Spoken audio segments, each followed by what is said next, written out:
住在农村就是好，我们住在河边就更好了。今天来河边搞个美食去。哎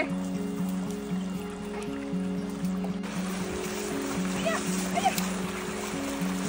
就是那个水芹菜，也叫野芹菜，长在那个水边头的。现在正是这里熟的，有熟都会吃。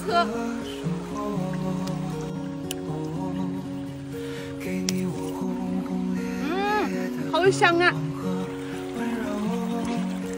哇，今天好大一片呢！这该不会有辣条吧？我好怕呀！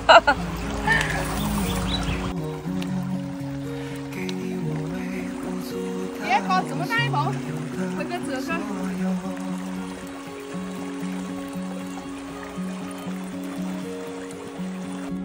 把叶子全部打下来，只要那个根子。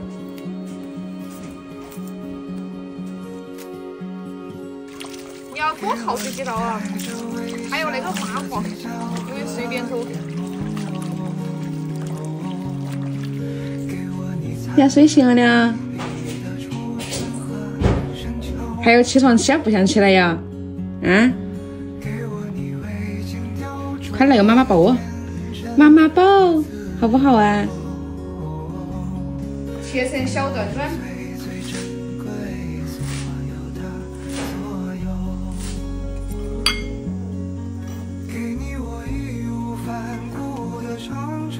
切几根香肠，一个香肠是生的，没有煮。开始做午饭的。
这个肉刚才看到蛮吓人，我爸爸别胡拿来切，跟猪肉渣子一个味道，一点都不油。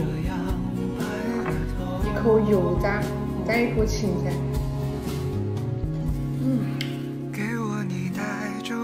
好香啊！